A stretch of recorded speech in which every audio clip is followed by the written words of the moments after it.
Čiže nejaký lifting? Napríklad facelift.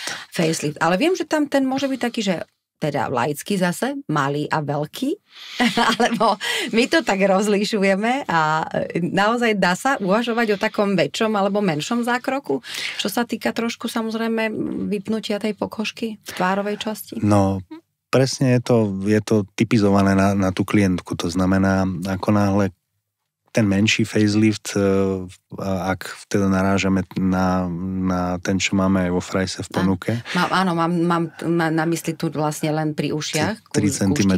Naozaj, hej. To je v podstate kožný facelift, asi najstarší svojho druhu, kedy v podstate sa odstraňuje, ja to volám taká oblička pred uchom, kožného krytu, ktorý po zošití spôsobí vypnutie tváre v oblasti strednej tretiny tváre a mierne aj dolnej tretiny tváre. Ten efekt toho faceliftingu vydrží cirka 1 až 2 roky. Je to rýchla metóda, dá sa to urobiť v lokálnej anestézii.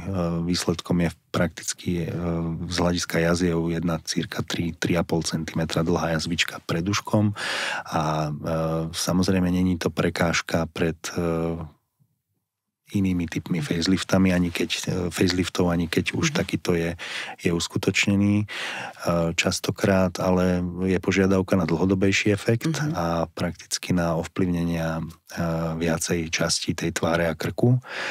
To znamená, že už keby sme sa bavili o faceliftingu väčšom, zase rozlišujeme ich niekoľko typov, či už pracujeme s kožou alebo s tkanivami pod ňou, kde máme svalovo-šlachový systém tváre, ktorý sa snažíme ovplyvniť nevstrebateľnými stehmi a používame rôzne pevné štruktúry v oblasti hlavy a krku ako závesové štruktúry, ktoré v podstate nám to tkanivo podržia v úrovni, alebo vrátia do úrovne, do akej ho chceme vrátiť.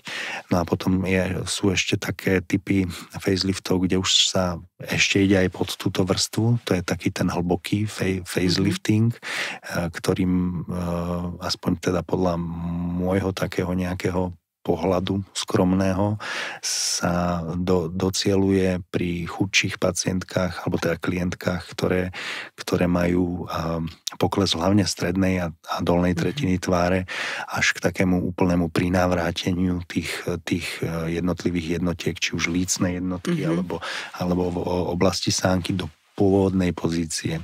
Tam sa vlastne celá tá svalovo-šlachová vrstva zdvihne, musia sa vypreparovať všetky tvárové nervy, nesmú sa poškodiť, lebo by bola samozrejme problém mimika a tak ďalej, udržanie tekutín v ústach alebo problém s hybnosťou jazyka. To všetko môže byť ako komplikácia, ale keď sa táto svalovo-šlachová vrstva celá zdvihne a zafixuje o tie oporné body, a tak tým sa v podstate vráti to tkanivo do pôvodnej pozície a vyzerá to veľmi dobre. Minus 20? Tam by som povedal, to je prvá technika, kde by som naozaj povedal, že minus 15 až 20 rokov to urobí. Keď je to správne spravené, tak áno. No. Ale je to veľký operačný zákrok, podľa toho, čo ste hovorili. A predpokladám, že aj tá rekonvalescencia teda vyžaduje potom naozaj nejakú disciplínu a samozrejme aj komunikáciu. Sú aj nejaké kontraindikácie, možno zdravotné, kedy sa neodporúča, aby sme teda boli objektívni v rámci tých informácií? Kontraindikácia je nadváha. Tam není o čom, tam ideálne, aby pacient mal niekde pod 28 BMI. To by bolo úplne ideálne, samozrejme do 30 je ešte akceptovateľné, ale aj keď sú krajiny, kde pod 27 sa už nedostanete na takú operáciu, čiže nesmie byť naozaj ani obezita, ani tá ťažšia nadváha. Fajčenie cigaret akéhokoľvek druhu, či už tabakových alebo elektronických sa úplne nedoporučuje, pretože tá koža, ktorá sa nadvihne, tak vlastne jej prerušame z jednej strany cievne zásobenie. A každá cigareta spôsobí to, že cieva sa stiahne a niekoľko hodín nemusí ňou prúdiť krv a tým pádom výrazne zvyšujeme riziko, že tá koža pred uškom, ktorá tam má pekne zostať a má vlastne dotvarovať ten profil tej tváre, môže aj odumrieť len na základe toho, že teda klient bude fajčiť 5-10 cigaret denne tesne po operácii. Zase na druhú stranu nejaké kožné ochorenia v zmysle impetík alebo zaparenín v tých oblastiach nie sú časté, ale samozrejme ako náhle by tam boli prítomné, tak by sme určite potrebovali najprv zaliečiť. Áno. Takisto ako herpetické ochorenie nesmie byť aktívne počas operácie alebo teda pred operáciou. No a čo by som ešte... No v každom prípade je to samozrejme o konzultácii, o tom, že sa vysvetlí dopodrobná, čo človeka čaká. Je to o predoperačných interných vyšetreniach. Predpokladám, že naozaj tento veľký zákrok sa robí v celkovej anestéze. Čiže to je ďalšie kritérium, aby to človek úplne v pohode zvládol. No a dobre si to teda premyslieť a vyvrať si aj správneho, myslím si, že plastického chirurga, pretože aj to je možno akási cesta k úspechu, že človek určite by nemal takéto služby vyhľadávať na nejakých zľavových portáloch alebo niečo podobné, že naozaj dôverovať k niekomu a osloviť teda odborníka na mieste, lebo si myslím, že takéto služby by sa na takýchto portáloch určite nemali objavovať. Teda to je aspoň môj názor. No presne je to aj o tom, tá konzultácia, že prakticky keď si s tým človekom aj sadneme, ako osobne, alebo tak aj väčšinou ten výsledok je potom lepší. Človek je, keď dôveruje, tak potom samozrejme rešpektuje všetky odporúčania a ako náhle zistí, že si necíti napríklad kožu v okolí jazvy, tak je kľudný, pretože vie, že sme si to povedali na konzultácii. A potrebuje to ešte nejaký čas. Potrebuje to nejaký čas a tak ďalej. Čiže aj s takým človekom, ktorý aj vie, čo má očakávať a nemá prehnané očakávania od toho, lebo niektorí klienti môžu mať aj prehnané očakávania, kedy naozaj treba im vysvetliť, že ten výkon neurobí úplne všetko, čo by si predstavovali a ako náhle oni idú do toho s tým, že veď možno to sa stane, tak to není úplne správny postup. Takže určite tá dôvera je veľmi dôležitá. Tam aby si ten klient vybral naozaj niekoho, komu verí, ľahšie sa mu prejde tá cesta rekonvalescencie, ktorá naozaj môže trvať u niekoho 4 až 6 týždňov, u niekoho 6 mesiacov. Takže môže sa to takto natiahnuť. Pán doktor, my sme s pani doktorkou rozberali teda aj, vy ste trošku už naznačili teda tie výplňové materiály, tie najklasickejšie, ktoré si myslím, že veľmi dobre poznáme. My sme trošku viac a detailnejšie rozoberali aj rôzne filery, ktoré už sú teda nejako dispozične odporúčané používať, či už do pier, alebo práve do tých lícnych kostí, alebo do nejakých iných vecí defektných, napríklad, ktoré sú pourazové a tak ďalej. A občas sa teda ako výplňový materiál, ak to teda poviem takto, používa aj vlastný tuk. Ja v tom hneď ako klasická žena vidím, že 2 v 1, že jednak sa zbavím svojho tuku a ešte mi teda aj pomôže byť krajšou a mladšou, ale ono to zrejme tak ľahko znie a neviem, že či je to až celkom pravda, že či to takto môžem aj celkom vtipne poňať. Ale je to možné. Je to možné, pretože ono, keď sa urobí klasický liposukcia, alebo teda keď sa urobí liposukcia, tak ten tuk, ktorý my odoberieme, tak väčšinou vyhadzujeme. Hej? Čiže je to taká škoda. Je to taká škoda, lebo ozaj je to materiál, ktorým sa dá aj trošku zväčšiť objem a častokrát aj dosymetrizovať nejaké asymetrie, nerovnosti do takých menších objemov. Samozrejme, je to tým pádom teda, áno, dá sa vždy dohodnúť s klientkou, alebo s klientom, ktorý keď chce liposukciu napríklad brucha bokov, že sa ten tuk potom zneužije aj na iné partie. Dá sa použiť prakticky na my hovoríme rejuvenáciu, alebo teda omladenie, aj partii, ktoré sú není také úplne typické, ktoré pre filery. Aj mňa prekvapilo prednedávnom, som zistil, že ušný lalôčik môže strácať objem a vytvára sa na ňom vráska.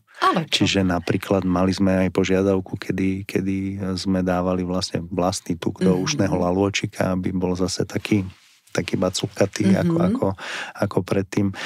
Samozrejme aj chrbát rúk sa dá v podstate, keď už tá koža není taká elastická, v takej kondícii, tak to tukové tkanivo nielen vyplní tú vrstvu podkožia, ktorá teda tam sa stratila, ale častokrát aj pomôže tej koži zregenerovať sa. Ono obsahuje približne 500-násobne viac kmeňových buniek na 1 ml ako kostná dreň, keď sa správne odoberie. To znamená, že po jeho aplikácii nie len teda ho používame ako výplň alebo teda doťuk nejakých drobných asymetrií, ale aj sa trošku spoliehame na ten efekt tých buniek kmeňových, ktoré sú zárodočné bunky.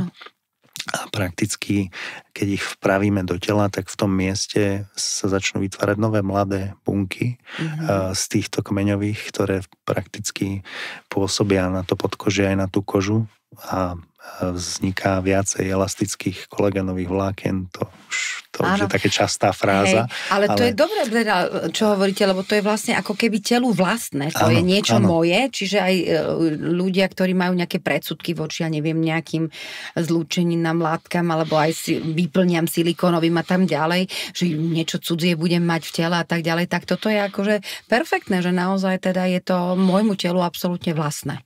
Áno, to je vlastne klientov tu presne, čiže nemusíme sa báť žiadnej alergickej reakcie, nejakej odmietacej reakcie.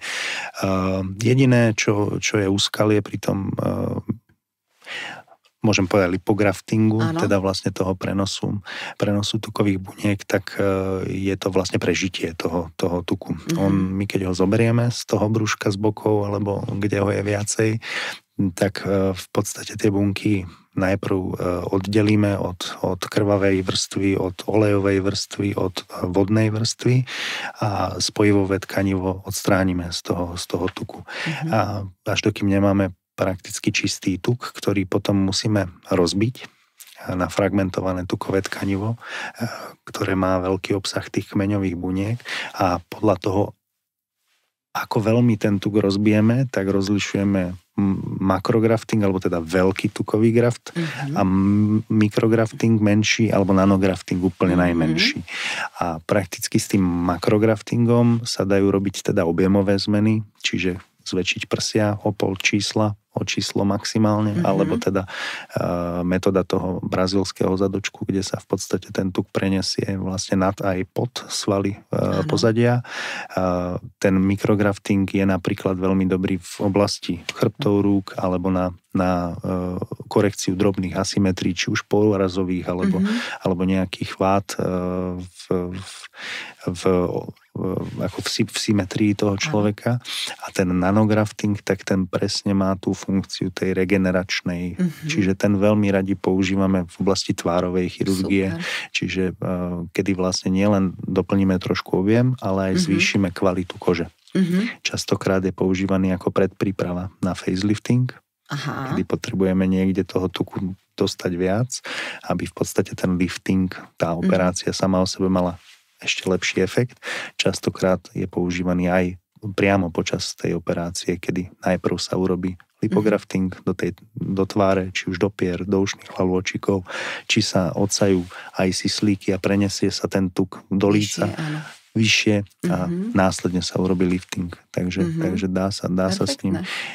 A čo je možno nie úplne známe, tak v podstate aj veľké písky, ktoré strácajú vekom objem, tak častokrát máme klientky, ktoré prídu práve na lipografting a ten objem v podstate si doplnia. A keďže je tá životnosť taká obmedzená, čo je jasné, pretože je to telu vlastná látka, tak môže sa takýto zákrok napríklad opakovať. Ja nehovorím, že samozrejme a pol roka, hej, ale je to teda prípustné, že dá sa to nejakým spôsobom ako keby absolvovať viackrát? Viackrát sa to absolvovať dá. Sú názory, kedy v podstate, keďže ovládame teóriu, tak by sme to mali naraz urobiť všetko, aby to bolo tak, ako má byť, ale tým, že telo je nevyspytateľné, tak ten tuk, on keď není v kontakte s prekrvenými štruktúrami, tak môže v istej miere odumierať. A väčšinou ten interval je veľmi široký. V podstate podľa štúdií sa udáva, že ten prenesený tuk môže 30 až 70% z toho tuku odumrieť. Čiže ja mám jedinú istotu, keď robím lipografting, že pravdepodobne 1/3 prežije. A ja by som to tak zaokrúhlil na 50%, aby sa nám to ľahšie počítalo. To znamená, že my vždy, keď robíme za účelom zväčšenia ten prenos tuku, tak tej klientke tam dáme toho tuku viacej, ako by sa nám páčilo. Lebo teda predpokladáme, že sa niečo vstrebe. Ale to, čo sa uchytí, tak to už zostáva v tom tkanive. To znamená, ako náhle klientka priberie alebo schudne, tak aj ten tukový graft priberie, schudne. Ako náhle je to teda málo, tak samozrejme sa to dá zopakovať. Ideálny interval je pol roka, kedy sa tie korekcie dorábajú. A vedia ľudia o takýchto možnostiach, alebo sú skôr za to klasické napríklad väčšenie prs alebo niečo podobné? Tak počuli o tom niekedy, ale... To, že či prídu už podkutí k vám s nejakými informáciami, možno s nejakým obrázkom, že pán doktor, ja prosím, takto by som chcela vyzerať. A že či teda musíte niekedy, aby sme to aj trošku odľahčili, musíte niekedy povedať, že žiaľ, teda to sa nedá, alebo urobíme všetko preto, aby sme sa čo najviac priblížili. No, urobíme všetko preto, aby sme sa najviac priblížili. Není úplne vhodná cesta. Ja si myslím, že najlepšia cesta je nastaviť naozaj zrkadlo tomu človeku a povedať mu svoj aj estetický názor, lebo aj ja mám nejakú predstavu o tom, ako to bude vyzerať, alebo ako tá práca moja, ktorú teda ja poznám, tie techniky, ktoré ja poznám, aké majú približne výsledky. A keď s tým klient není úplne stotožnený, tak je ideálne možno sa rozdeliť, že neísť do toho úplne. Čiže chodia aj trošku podkuté klientky. Ak sa to dá uskutočniť, tak samozrejme sme naklonení tomu, ale teda nastavujeme aj zrkadlo, bohužiaľ, lebo tie očakávania častokrát môžu byť naozaj prehnané a keď sa to neuskutoční, tak potom bývajú nepríjemnosti. Určite áno. A je teraz také ideálne obdobie, možno čo sa týka aj toho počasia, je trošku chladnejšie, aj keď sú to možno tiež len mýty o tom, že plastické výkony by sa nemali robiť počas leta, ale možno, že už sa naozaj zmenila aj technológia, aj rekonvalescencia, aj spôsoby možno toho doliečovania, takže sú vlastne nejaké obmedzenia, ak teda niekto uvažuje nad nejakým zákrokom? No úplne obmedzenia, ako nikde to není úplne napísané, že by sa nemalo v lete operovať. Častokrát vydáme ale infekcie v podstate po veľkých operáciách, kde sa odstraňoval väčšia časť kože z oblasti napríklad brucha po abdominoplastikách alebo pri tých redukčných plastikách prsníkov, kde sú tie rezy také dlhšie, samozrejme, aby sme teda mohli ten tvar nejakým spôsobom zreštituovať. Ten interval v podstate infekčnosti rán si myslím, že v lete je väčší. Je vyšší, pretože aspoň teda pri takýchto väčších výkonoch samozrejme keby sa urobili horné viečka v lete, není problém, dokonca ani uška, aj napriek tomu, že sa nosí kukla, alebo teda elastická čelenka, ktorá nemusí byť v tom lete úplne najpríjemnejšia, tak to sú miesta, ktoré nebývajú až tak často postihnuté infekciou ani v tých letných obdobiach, ale teda také operácie, kde sú tie rezy dlhšie a viac tkaniva sa odoberá, tak tam by som možno naozaj to posunul, aspoň kým není 35 vonku už teda za to obdobie. Dobre, pán doktor, ďakujem veľmi pekne za váš čas, aj za to, že ste nám dovolili nahliadnúť pod pokrievku plastickej chirurgie. Myslím si, že to je naozaj taká veľká časť tej medicíny estetickej, aj estetickej medicíny. Ešte by sme sa vedeli rozprávať dlhé hodiny, ale aby boli naozaj naše rozprávania pútavé, tak to budeme deliť na také menšie časti a určite sme nespomenuli ešte veľké množstvo zákrokov, ktoré patrí aj do portfólia a do rúk plastického chirurga. V každom prípade môjim hosťom dnes bol pán doktor Ondrej Belej, plastický chirurg z Inštitútu zdravia a krásy Frais, ktorému teda ďakujem. Vôbec nemáte za čo, ďakujem za pozvanie. Vám ďakujem, že ste nás počúvali a nájdete si nás aj na budúce, budeme sa na vás tešiť. Zatiaľ majte pekné dni.